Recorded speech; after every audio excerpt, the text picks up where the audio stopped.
Welcome back to the Synergee Podcast. Today, we have an incredible guest joining us, Ashok Gupta, a visionary in the world of health tech, neuroplasticity, and personal transformation. Ashok is the founder and CEO of the Gupta Program, a revolutionary brain retraining system designed to help people recover from chronic immune conditions like long COVID, ME, CFS, and fibromyalgia. But his mission doesn't stop there.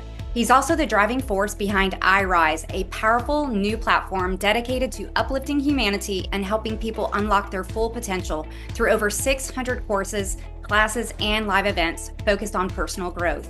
Ashok's journey is deeply personal. After battling ME and CFS chronic fatigue syndrome himself, while studying at Cambridge University, he fully healed and dedicated his life to researching the mind-body connection. He has since published medical papers, launched global stress management programs, and created impactful wellness initiatives like the Meaning of Life Experiment and the Coronavirus Challenge. In this episode today, we are diving into the power of neuroplasticity, stress resilience, and the mind's ability to heal the body. If you're looking for insights on transforming your health and your life, this episode you do not want to miss. Let's welcome Ashok Gupta to the Synergee Podcast today. And don't forget to like and share our podcast. We want to get this information out to more people. Welcome back. We are so thrilled today to have you listening to our podcast. Today, we get to have a special guest on, Ashok Gupta. He has joined us for our podcast to really dig into this concept on chronic stress and how chronic stress can drive disease states, and then also how disease states can drive chronic stress, right? That connection. And better yet, what can we be doing? What are the foundational things that we can be doing to retrain our brain's response to stress and fully recover and live the lives that we want to live? So Ashok, we are so excited to have you here. I'm super excited. Thank you so much for the invitation. So I wanted to start out with giving us a little bit of backstory. How did you land doing what you're doing? Yes, many of us who come into this area, it all started with my own journey, my own challenges that I had to go through. So this was actually in the mid-90s when a lot of these conditions weren't really recognized or weren't really taken seriously, especially chronic fatigue syndrome or ME or CFS. And so this was something where I was studying as an undergrad at Cambridge and I got some kind of virus. And that virus seemed to kind of go away, but my health got worse and worse, to the point at which I had to crawl to the bathroom. I was super exhausted all the time.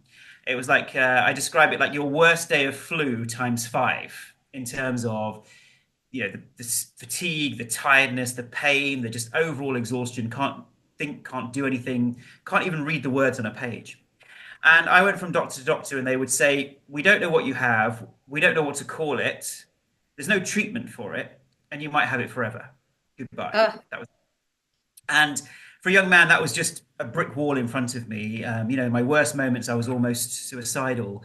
And that prompted a lifelong search to really understand what causes these conditions and how we can really heal people from this. And there was an amazing day I had. There was one day when I was at a bookstore in Cambridge and I saw a little book in the self-help section, because obviously in those days, if you had a condition or whatever, you would go to the library, you wouldn't have the benefit of the internet. So right. I went to the library and I saw this book and I thought, it's just something's calling to me.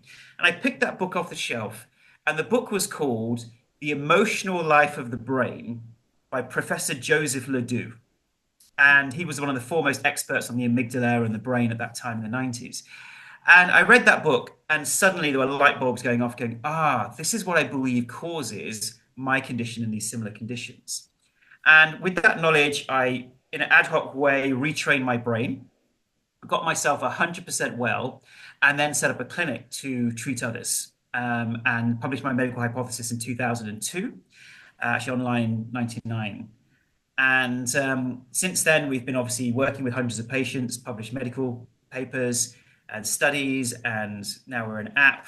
So that's been I was going to say 25 years. That's actually almost a 30-year journey from my own experiences to now where we are with the brain retraining. Well, I feel like I owe a debt of gratitude to you for your work. I was struggling with a chronic issue myself that was tipped off by a virus. And at the same time, I was being exposed to a water-damaged building, and that just kind of wreaked havoc on my immune system. And I started out doing the DNRS program. and it was pen, paper, book, DVD. And it helped. It really did help. But I think 6 months in, my brain got used to that rhythm and the mind map, and it wasn't getting me any further. I got as far as I could go with that program. And then you had just launched in 2018 your online program. And I stumbled upon that somehow in my research. And I was like, okay, I'm going to try a different angle. And I tell you what, I really appreciated about your program that was a little bit different than Annie Harper's program was you talked a lot about pacing. And if I had to say one thing, my life prior to that illness, it was like the country music song, I'm in a hurry to get things done by Alan Jackson, I think 1992. I was rushing all the time. You know, I was a runner. I ran a clinic. I was working on a second master's degree, you know, all these things at the same time, 4 kids. And then all of a sudden I couldn't. And that whole, you were very calm. You know, your scenery was very calming. Your voice is very calming. And you dug into pacing. So I want to talk about pacing. Like, what is pacing? Why do we need to be pacing? And in my mindset, if I could go back to the 1990s, I would have been pacing in the 1990s before I got sick, right? But I didn't know anything about pacing. I just knew get it done. I think what it is that with different programs, it's about not just getting well, but staying well. And that means going deeper into the underlying reasons as to why our condition came in the first place. And that's obviously something that is additional that we cover in our program, which is that it's not just, oh, I need to get better from this condition and then forget about it and move on with my life. The condition itself has life lessons for us, just like many things in life, whether it's a divorce or a change of job or a change of country. These all teach us a lot about ourselves and can increase stress, but actually give us the opportunity to shift and change. And so pacing really is about realizing that many of us are living life at 100 miles an hour. We're not really taking care of our own health and our own self-care. And we think we are, but actually we're not, because we get used to it. We get into that treadmill. And that's really one of the fundamental lessons of these types of conditions is take care of your health. Realize what's important in life versus being driven by our unconscious parts. So in our program, we talk a lot about parts and parts coaching. And we use different puppets to represent the different parts. And one of them is Leo the lion, which represents our achiever. So inside of all of us, we have an achiever. And it's good to achieve. Who doesn't want to achieve things, of course? But is that a healthy achiever or an unhealthy achiever? And an unhealthy achiever is the one that doesn't listen to our body, just wants to keep going. And our very sense of self, our self-esteem, our sense of who we are is all dependent on achievement. And when that happens, then of course, we don't pace ourselves, we push ourselves too hard. So that's an example of, yes, how we look at pacing as being, it's not about pacing, it's actually what's stopping us from pacing are these parts of us that are very driven that can then compromise our health. I love that. I think that's going to resonate with a lot of people, right? What's driving us to achieve and keeping us from setting some boundaries around healthy lifestyle behaviors that could be helping us to achieve, right? Because if we're well, we can achieve much, much more. So the other thing I wanted to get into is kind of that connection between our amygdala, our limbic system, right? I think most people don't even understand our limbic system and how that controls our stress response and how oftentimes that is running in the background, creating a lot of ongoing stress signals that our body's really having to deal with. How would you describe that to a person? What it's really telling us about our immune system, our nervous system, and all of these different systems is a really fundamental truth. And I think if I may kind of start with this to kind of explain why we get stuck in these different conditions. The number one priority of our brain and body in terms of, I call it the biggest question of all, why are we here? Mm-hmm. Like we could talk about it from a philosophical perspective, but from a scientific perspective, we're here because our bodies choose to survive. They prioritize survival over everything else. Survival is more important to your brain and body than is your well-being. And that gives us our first clue as to what causes stress, what causes panic, and then what causes all these inflammatory diseases. Ultimately, it's that one fundamental principle. And so if our systems always prioritize survival, What that means is that when we have a threat in our environment, and you might have emotional threats. So these emotional threats might be suddenly some kind of traumatic event, or it could be someone criticizing you or putting you down, or physical violence. Anything like that could be a physical or emotional threat. But then we also have biological threats. So viruses, bacteria, mold exposures, etc. They're like biological threats. And then we might have chemical threats, toxins in our environment, pollution, certain foods. And so all of these things, normally our body says, this is a threat. It deals with the threat, and then the system comes back to its normal state. Yeah, so that's what should happen in our systems. But what actually happens is that sometimes if our system is a little weaker than normal, we deal with that acute illness. So that's the virus, the bacteria, the toxin, the mold. But then even once that original insult has gone, our system is still responding as if it's still here. Yes. That's the key. That's what the legacy in the brain is. So that's when an acute illness turns into a chronic illness. That's when stress, short-term stress, turns into long-term anxiety. That's when short-term sadness, which is a day-to-day experience for all of us, turns into depression or clinical depression.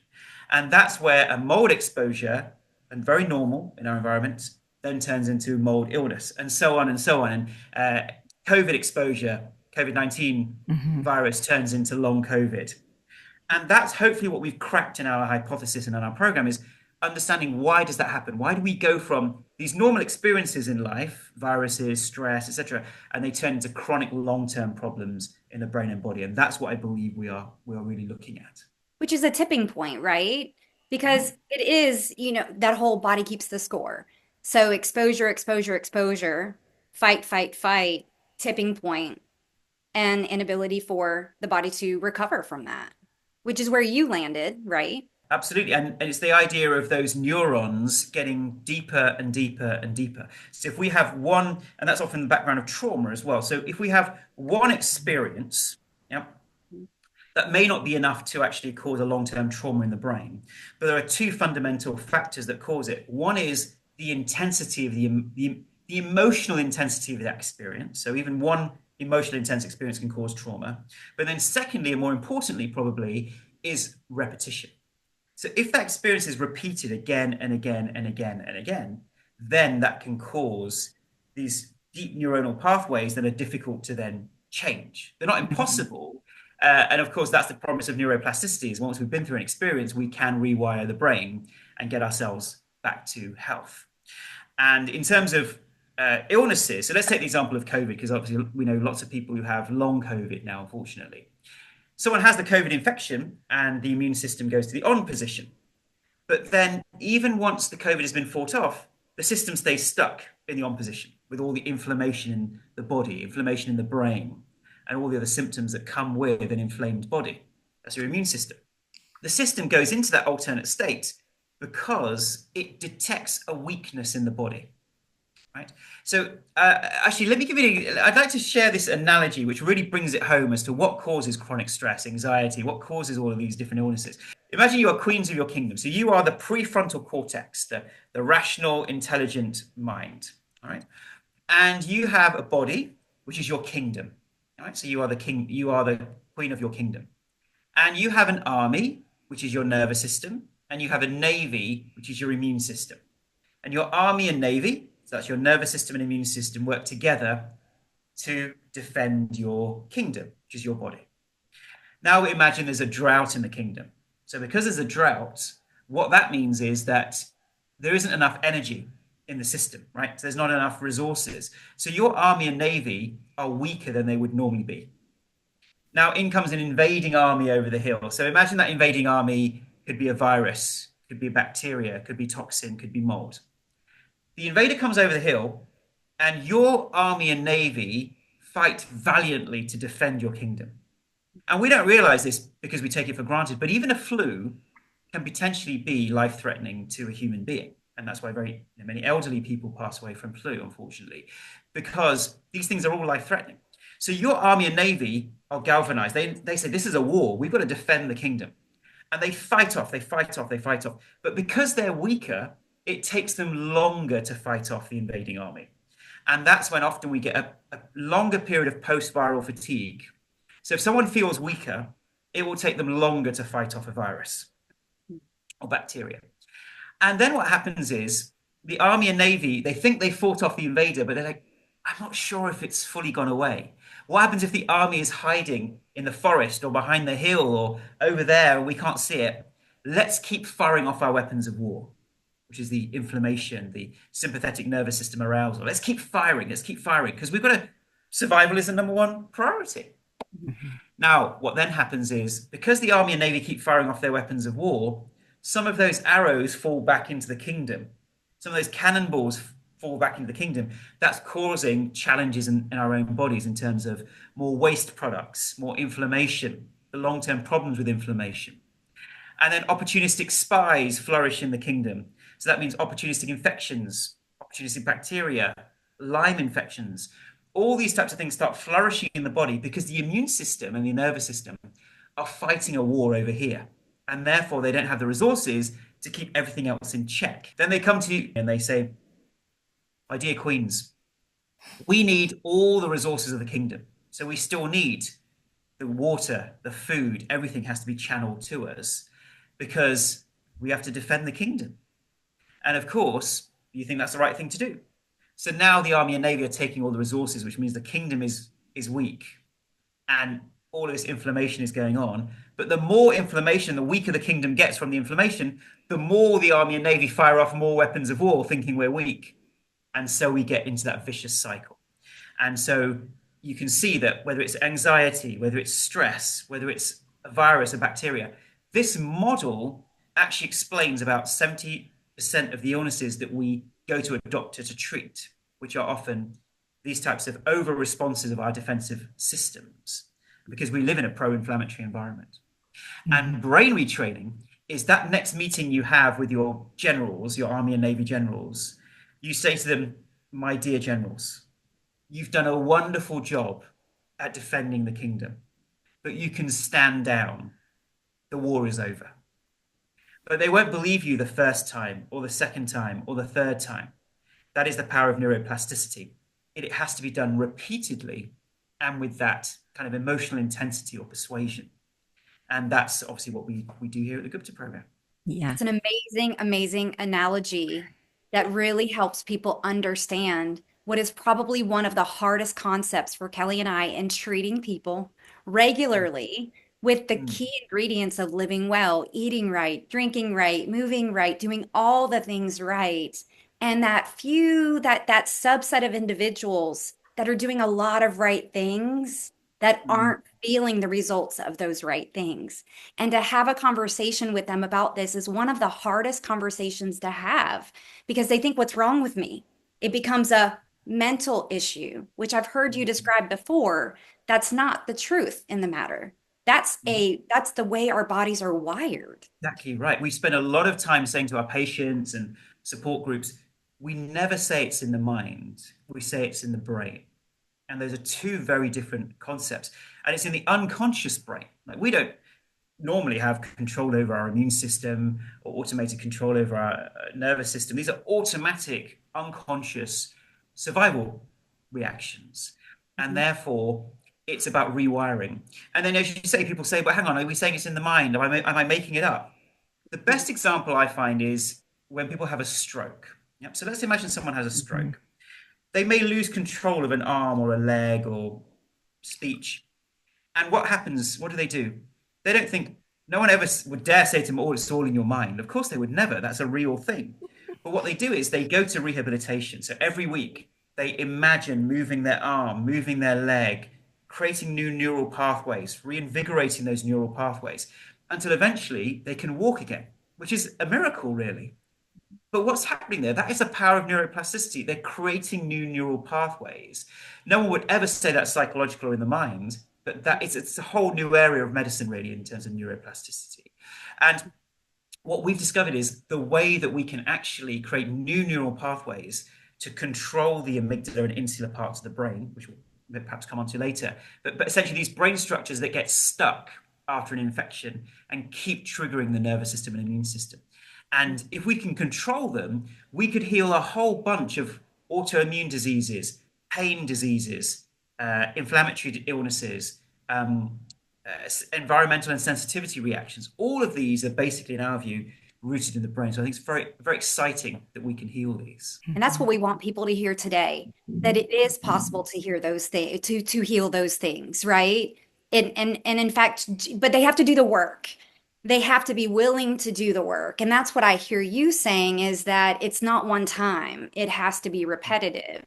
So tell us about how all of that happens. And what I kind of want to go back first real quick to kind of listing a set of symptoms, because I heard you kind of mention it, chemical sensitivities. Like, what are some of the signs and symptoms when a person is stuck? Yes, well, there are lots of commonalities. So if we look at these different categories of illnesses, so as an example, what we call neuroimmune diseases. So those are long COVID, chronic fatigue syndrome, fibromyalgia. Those are essentially a collection of symptoms. They're not defined by the root cause. It's just a collection of symptoms. So we believe the underlying cause is the same. Then if you look at mold illness, environmental sensitivities to chemicals, toxins, once again, those illnesses also share commonalities.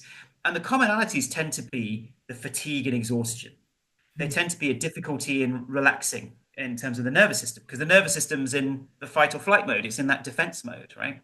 Another commonality tends to be what we call post-exertional malaise, where if people do too much activity, which we're often taught to do to heal from fatigue, actually it can make them feel much worse. So that's another common symptom.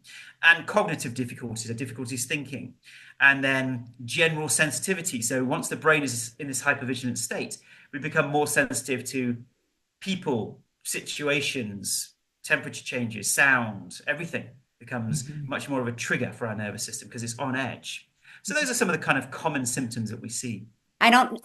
Kelly, they don't sound familiar to you, do they? They sound very familiar to me. I would push crash. I got to a certain point where I was better, but I had a very narrow window of capacity before I would crash myself out again. And that was extremely frustrating when you're trying to live life and be engaged with your family and friends and all the things that you want to do. And so I can definitely resonate with what you're saying about the chronic fatigue portion of this. So I think that people don't understand, and I'm so glad that you went into this in such detail, how the limbic system is tied to the immune system, right? It's dictating what your immune system is deciding to focus on. And, things like chronic viruses, you mentioned your tipping point was a virus, and I think my tipping point was actually a virus too, combined with that exposure.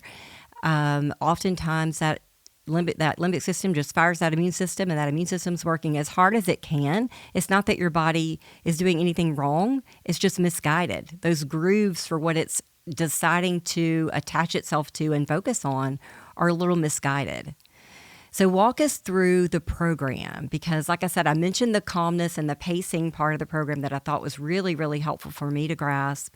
You talked a little bit about parts, and I think we should get into that more because we all have parts and we need to honor those parts. That's one thing that I learned from your program. We've got to give them space and honor them and nurture them, right? We don't want to go put them in the corner and tell them they're bad.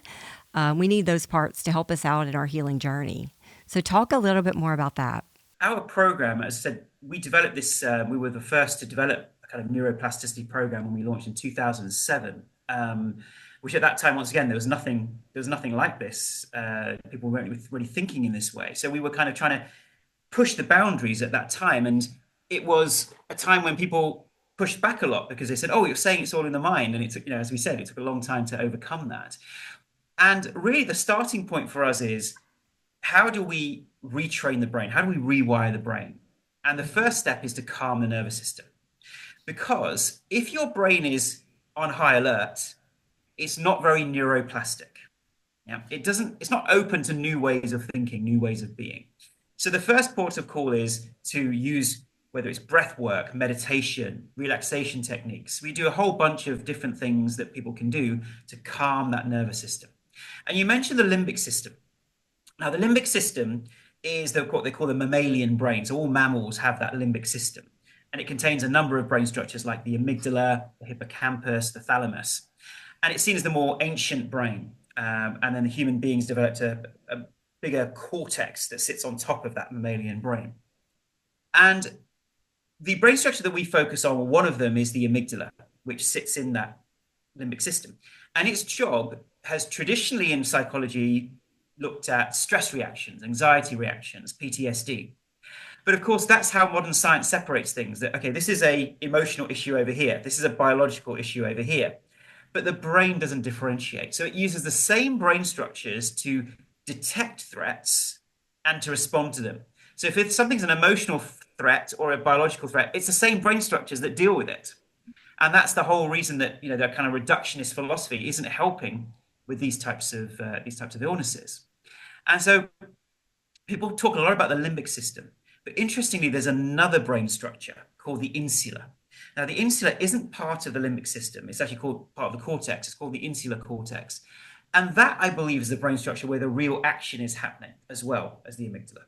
And the insula, its job is to take in all the incoming information from the body. So heart rate, it takes in information about the immune system, the nervous system, and also the environment and the threats internally and externally, assess all of that information, and then create the appropriate response that ensures survival and homeostasis. And it takes input from the amygdala as well. So the amygdala is more the kind of anxious part that's saying, hey, we're in trouble, more extreme part. But it's the insula that takes in all the data to make the appropriate decisions. And I believe that's where the conditioning has occurred. So what I mean by conditioning is that's the part of the brain that decides we're in continual danger and we must keep triggering the immune system aspect.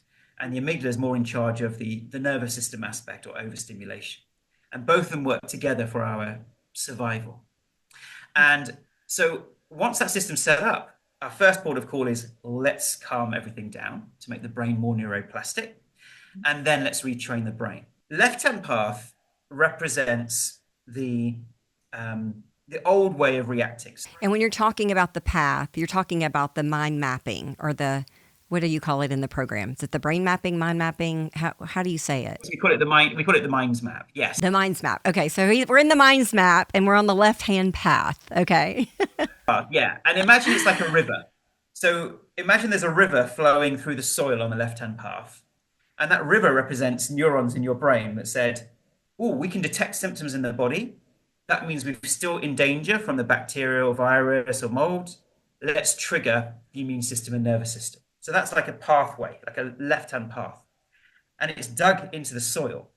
But we've got to shift the pathway onto the right-hand path, which says, even though I can detect symptoms and signals, we are not in danger, we are safe, and therefore don't trigger the immune system and nervous system. But imagine that ground is frozen. So the river's just flowing through, but it's not, the soil is frozen, so we can't change the flow of the river. So calming the nervous system is the first step to make the soil loose so that we can rewire and dig a new pathway. That's digging the new pathway on the right-hand path. That is the brain retraining, that second step. So we have a 7-step process which combines a whole bunch of different therapeutic techniques to train the brain through repetition that we are safe, no longer in danger, and we can imagine good health. And neuroplasticity is constantly digging the right-hand path and allowing the old path on the left-hand path to be covered in soil and plants, and then there's no river there anymore. And that is the power of the brain retraining, is a repetition. And of course, the biggest challenge we have is people not becoming complacent, because people heal and they say, right, I'm going to go off and work 10 hours a day and drain myself. But they don't realize the moment they do that, their brain starts thinking, oh, I think I'm in danger again. Maybe we need to be on the left-hand path. And it flips back. So we have to keep consolidating and deepening the right-hand path. And the third step of recovery, which is the real important bit, it's not just getting well, but staying well, is looking at our stress reactions. So that's the parts coaching. That's the re-engaging with joy, about making sure that for the rest of our lives, we are able to recognize our stress levels, calm them down, and just be more mindful of ourselves and our environment and our stresses to stay well. So that's really the process of the 3 R's, the regulating your nervous system, retraining your brain, re-engaging with joy. And that first step that you talk about are things that have historically been talked about for a long time, right? Meditation, relaxation, breath work. And so I think a lot of people think I'm doing all of that, right? I'm doing all of that, but I'm not getting better. And what I hear you saying today is that's the first step, but Mm. you got to go to the next step to really heal. That's exactly right. And a lot of people think, well, I'm doing my daily meditation, so I've done my personal development for the day. Hmm. What meditation and breathwork does is it creates insights. So it allows you to observe what your mind is doing and then creates insights. But if you then allow your brain to continue with the same patterns it's always been running, then the meditation hasn't provided that next stage of self-awareness and change, which is, I have insights to how my mind thinks, how I react in my environment. Now, do I choose to continue that way? Or is this something that I want to moderate or change? And that's where brain retraining comes in. Obviously, at this level, we're talking about survival responses, but it's relevant for anything that we do in life. It's that next stage of self-awareness. I feel like I can make the parallel to some of the teachings that Kelly and I do with our patients, right? We're constantly teaching them the what, right? The what they need to do, eat better, choose organic foods, do all of those things, like make those choices. But there's a disconnect between knowledge and application, right? And that application takes practice. It takes repetition, it takes coaching, it takes accountability. It sounds like a lot though. So I just have to ask the question because I know I haven't gone through the program just yet. And I know a lot of our consumers and those that are listening to that are hearing this and going, how much time is that going to take? I don't have the bandwidth. I already feel tired and fatigued and wasted, and my mind isn't working. So, kind of walk us through what is the time commitment and what is the expectation to get the outcomes that people are wanting to achieve and needing to achieve? This is where the pacing comes in. That is a step-by-step program. So we have 4 levels of the program. And what we say is, don't think I've got to learn and understand the entire program and only then I can get well. Yeah, because that's not the case. So level 1 starts with regulating the nervous system. And we've actually had people that just with that first step, they've been able to heal. Mm-hmm. And if that's where, as far as they choose to go in the program, that's okay. But really, it's definitely the second step where most people get their healing, which is the retraining of the brain in relation to these reactivities in the unconscious brain. So that's the second step. So everything is gentle, step by step. We hold people's hand through it. And for some people, that's where they choose to stop and say, right, okay, I've done the retraining, I've healed. Then that third step looks at the lifestyle changes and also some more advanced brain retraining techniques and re-engaging with joy. And then level 4 is when we start looking at, well, our stress reactions and our parts and how we can maintain that equilibrium in our nervous system. So it's done step by step, gentle. And our program, we say, is a minimum 3-month program. Yeah. And so it is, a lot of people are used to saying, well, let me pop some pills, right? That's going to cure everything. Something goes wrong with the body, we pop some pills, that's the way it's done, whether it's supplements or, medications. But this really is an investment into your own health of a minimum of 30 minutes a day. Yeah. And I say to people, if we can't invest 30 minutes in our self-care each day, then we have got lost in the world. We've got lost in the doing. But we are not human doings, we are human beings. We be, we are a noun, we're a being. And therefore, we are going to have to look at this preventative healthcare. We are going to have to look at regular techniques because we know if we lose our health, nothing else matters anyway. Right. Yeah. Right. They say we spend the first half of our lives spending our health to earn our wealth, and the latter half of our lives spending our wealth to gain back our health. So that half an hour commitment each day is not really a commitment; it's a given. And really, as human beings, something we should be doing each day anyway. So I've heard you say, we live in an inflammatory environment. And I think that we underestimate that oftentimes as Americans, especially. We don't realize all of the stressors that our body does encounter in any given day. So having these strategies, even I would say for the person that's not sick, right? The person that's well and they want to maintain health and wellness over time, I think there's extreme value. If I could go back to my younger self and say, do one thing, it would have been really to focus on pacing and to focus on keeping my nervous system calm. You can't remove all stressors. We can't live in a bubble. We're going to travel. We're going to eat out. We're going to do all the things that we do. And we will be exposed to those things like viruses and bacterias and mold exposure. I mean, there's just not a way to not be exposed. But our biggest defense is an offense, and really how we take care of ourselves and how we recognize. I think the other thing that you said today was holding space for processing, right? Through meditation, you get insights, right? If we don't have space for that in our lives, if we haven't carved out time for that in our lives, then we don't get the insights to even make the change or to be aware that change needs to be made. So I think those are powerful tools and words that we can speak into our listeners. Yes, you're absolutely right. It is something which is super important for the way that we live in our modern world. So in previous generations, before phones came along, before the internet came along, we would have time and space. So if we're in a supermarket queue, right, we would have time to just reflect because we didn't have our devices. Whereas now, as soon as we have uncomfortable feelings or challenges or emotions, we just reach for our phones as a way of distracting ourselves from those difficult emotions. So we aren't processing our emotions and our daily activities, and that's building up into stresses in the mind and body. And yes, we live in a more inflammatory state now. So, until recently, until the last few hundred years, we were pretty much living in villages around the world, and we would not have international travel or not much international travel. So we weren't exposed to all the bugs. Whereas now, I mean, COVID-19 is a classic example. We are exposed to far more bugs than we ever were in previous generations. And we are exposed to more toxins in our food, in our pollution, in our cleaning products everywhere, mold. And so therefore, this system is constantly being bombarded. And therefore, it's even more important for current generations to fine tune the immune system, because people might be listening saying, oh, well, isn't it a good thing that my immune system's firing off and defending my body? Right. No, it's not. It needs to be finely tuned, like a finely tuned army that knows where to fight. But if the army is just going everywhere, fighting everything everywhere, it will actually be less effective. So in a similar way, I think the number one skill we all need to learn as human beings is refining that nervous system, refining that immune system, so we can deal with modern life. And that is investment of time every day.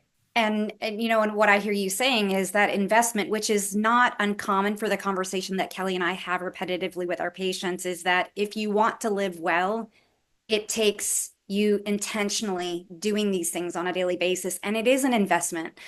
We do have it all wrong. I think, your analogy of the first half of our lives versus the second half, I think that was just perfect. Our investment into that health needs to take place at an early stage. I'm with Kelly. Like, if I went back to my previous self, my younger self, there's a lot of things that I feel like I would have wished to have known, but we didn't know. And so I think one of the things I would like to ask as practitioners, having these conversations with patients, and getting them to really understand the value of doing this work, is the timing of it. I actually hear you saying this would be really good in the early stages of working with them rather than waiting later. I'm sure it would be good anytime, but would you say that, is there a better time than another to start doing this work? All of us as practitioners, we've come into this field, whether it's functional, integrative, nutritional, because we knew that the traditional medical approach wasn't working. And so we wanted to work in a more integrative way. And yet what I noticed, and I want to say this in a very humble way, a lot of functional medicine practitioners tell me, they say, I feel that we have become just as reductionist as mainstream medicine sometimes. I'm not saying all, but some practitioners. That is absolutely the potential risk. Yeah, that is absolutely the potential risk. Yeah, that we go in and we say, right, here's a bunch of tests. Right, the tests are showing that this is low, this is high, this is an issue. Right, here's a bunch of medications or supplements or diet changes that are going to fix that. And don't get me wrong, very, very important work. However, what it's not necessarily doing is saying, well, why is the system in this imbalanced state? Mm-hmm. And I go back to this idea that actually 99.9% of us at a genetic level are absolutely identical. We're all pretty much twins if you look at kind of our DNA and what it does and what it functions. However, the difference between all of us is our personalities. Those are the things that really differ massively versus our physical being. And therefore, the integrative approach of saying, let's do the tests, the diet, the supplements, etc., and in parallel, the brain stuff, the mind stuff is just as important. And therefore doing it in parallel is great. And we actually have people who and doctors, clinicians, for instance, Dr. Neil Nathan, he now wants patients to take brain retraining first before they start with the binders and the medications, because they find so many patients' bodies are so sensitive, they can't even handle the medications and various things. So therefore, they need to calm everything down for the body to be less sensitive. So we should, obviously we don't want to overwhelm a patient either. I think it really comes to the conversation with the patient and their clinician, like when is it the right time? I don't think there's ever necessarily a wrong time. We definitely just don't want there to be overwhelm. But I'm like you and similar to kind of Neil Nathan in that sometimes I'll have patients that their reactions to things that we're implementing are not normal. They're not common. They're an exaggerated response. And that's the patient where I'm typically sitting with them and saying, this is a limbic system issue that we need to really address head on in order for us to be able to progress your plan of care. And this work will definitely pay off in calming the limbic system. And they're usually my type A personalities that are still trying to push as they're getting well. And they've made a good bit of progress in making some changes and seeing some improvement, but they are still having unusual responses to things that should be getting them better. And what Absolutely. I hear you saying too is that maybe the conversation isn't just the limbic system anymore, right? Mm-hmm. So how do we actually change that terminology? Because I hear you saying, as we discussed earlier, it might be more than the limbic system, correct? Yes, that's the thing. So the limbic system idea kind of gained traction over the last 10 years or so as the root cause, but actually it's the entire brain. And specifically, It's the amygdala and insular parts of the brain. And that's why we even call our treatment, when we're doing medical research, amygdala and insular retraining, because we believe those two brain structures is where it kind of gets stuck. And obviously, amygdala is in the limbic system.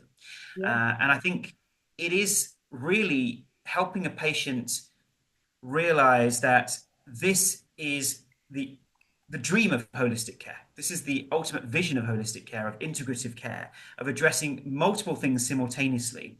And therefore, the sum of the parts is, or the whole is greater than the sum of the parts. So doing those things all together will have much better outcomes than trying to piecemeal doing, well, let's do this piece. Oh, that hasn't worked. Let's do this piece.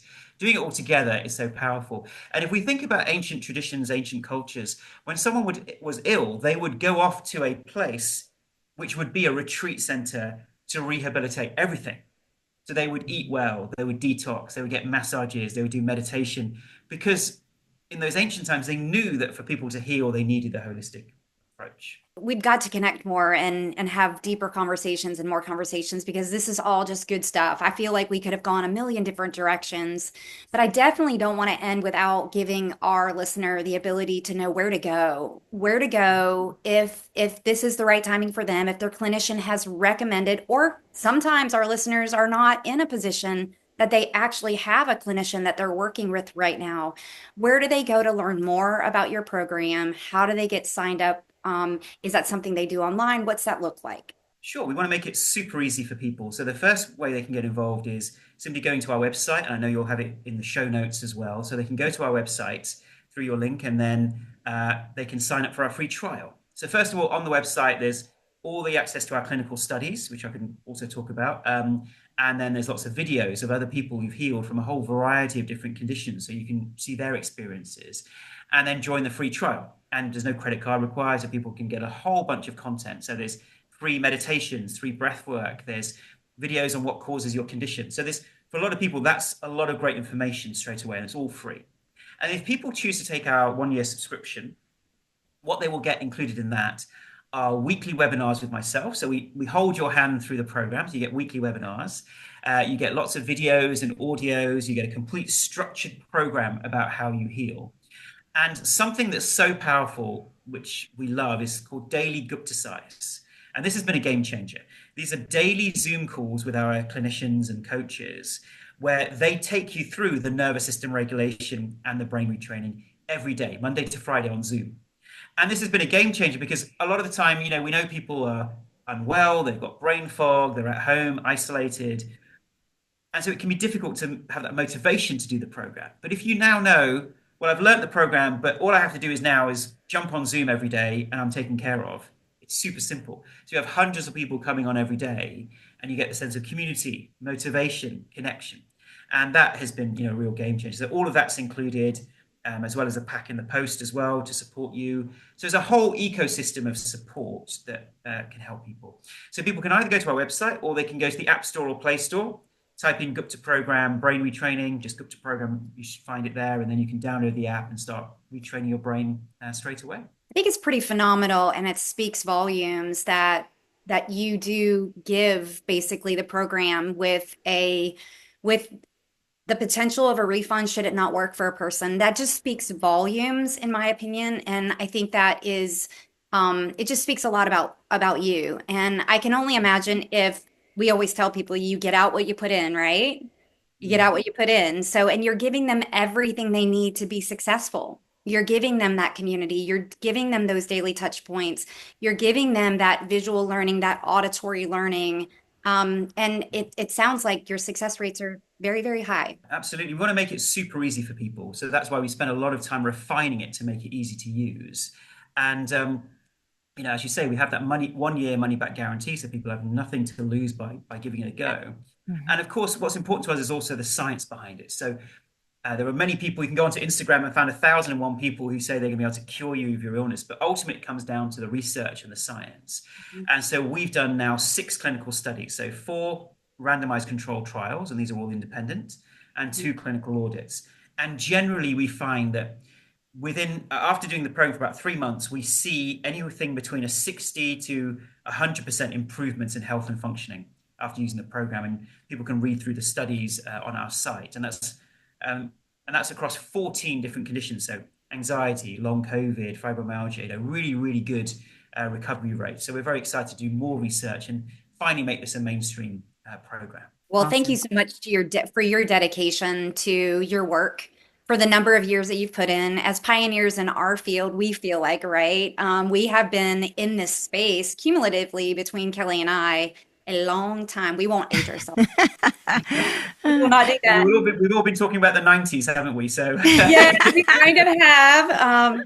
But we really do. Your dedication to your work and using your story to change other lives. That's where most of us in functional medicine or integrative medicine or in this space have our own stories where traditional medicine didn't offer us an option or the ability to heal. And so I just want to thank you for all your work and for being a pioneer. And thank you for the difference you've made in my best friend and colleague and peer's life. And I honestly can't wait to continually use this myself and share this with numerous clients because I think it's going to be a game changer. Yeah, I do too. The Synergee Podcast is for general informational purposes only and does not constitute the practice of medicine, nursing, or other professional healthcare services, including the giving of medical advice, and no doctor-patient relationship is formed.